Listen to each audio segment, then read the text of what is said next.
بسم اللہ الرحمن الرحیم۔ السلام علیکم۔ روزانہ واقعات سننے کے لیے اس چینل کو سبسکرائب کریں۔ بنی اسرائیل میں ایک عابد شخص تھا جسے اللہ تعالیٰ نے ظاہری حسن و جمال بھی دے رکھا تھا۔ اپنے ہاتھ سے زنبیل بناتا اور فروخت کر کے بسر اوقات پوری کرتا تھا۔ ایک دن وہ بادشاہ کے دروازے پر سے گزرا۔ بادشاہ کی بیوی کی خادمہ نے دیکھ لیا، جا کر ملکہ سے کہنے لگی کہ یہاں ایک ایسا حسین شخص ہے، کبھی دیکھنے میں نہیں آیا۔ ملکہ نے حکم دیا اسے میرے پاس لے آؤ۔ اسے لایا گیا تو دیکھتے ہی فدا ہو گئی۔ کہنے لگی زنبیلیں پھینک دے اور یہ چادر سنبھال۔ باندی سے کہا تیل اور خوشبو وغیرہ لاؤ اور ہم اس سے اپنی حاجت برابری کریں گے۔ اور عابد سے کہنے لگی کہ اب تجھے زنبیلیں بیچنے کی کوئی ضرورت نہیں رہے گی۔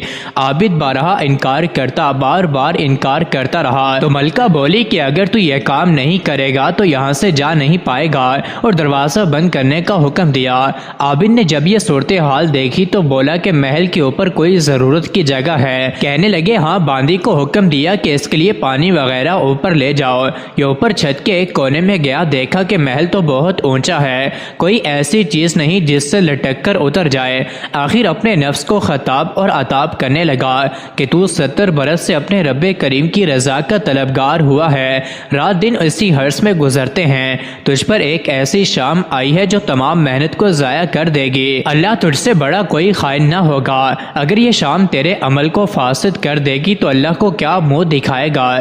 غرض اسی طرح اپنے آپ کو خطاب و عتاب کرتا رہا۔ حضور صلی اللہ علیہ وسلم فرماتے ہیں کہ اس کے بعد جب اس نے بلندی سے کود جانے کا تہیہ کر لیا تو اللہ تعالیٰ نے حضرت جبرائیل علیہ السلام کو ندا دی۔ انہوں نے لبیک کہہ کر جواب دیا۔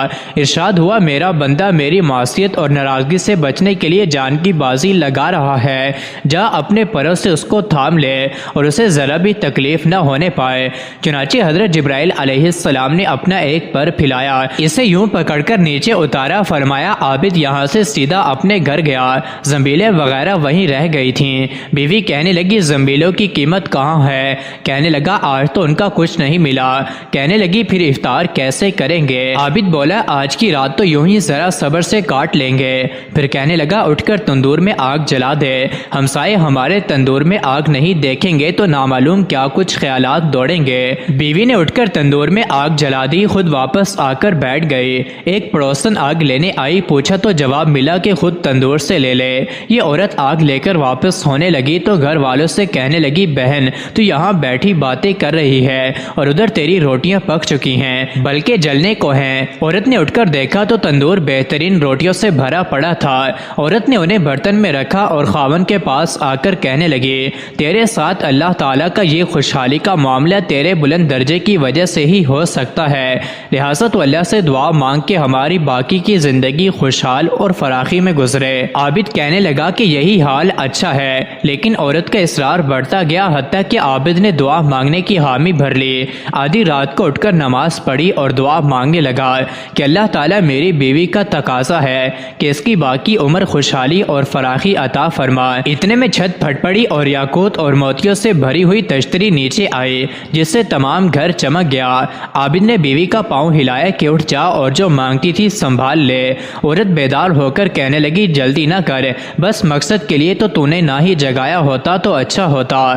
میں خواب دیکھ رہی تھی کہ سونے کی بہت سی کرسیاں بچھی ہوئی ہیں لیکن ان میں سوراخ ہیں۔ میں نے پوچھا یہ کرسیاں کس کی ہیں؟ جواب ملا تیرے خاوند کے بیٹھنے کے لیے ہیں۔ میں نے پوچھا یہ سوراخ کیا ہے؟ جواب ملا یہ وہی نقص اور کمی ہے جو دنیا کی جلد بازی کی وجہ سے واقع ہوئی۔ تو میں نے کہا کہ میں نے کسی ایسی چیز کی خواہش نہیں رکھتی جس سے تیری نشت گاہ میں نقص پیدا ہو، لہٰذا اپنے رب سے اس کی واپسی کی دعا کرو۔ عابد نے دعا کی تو تشتری واپس ہو گئی۔ مزید ایسے ہی ویڈیوز کے لیے چینل کو ضرور سبسکرائب کریں۔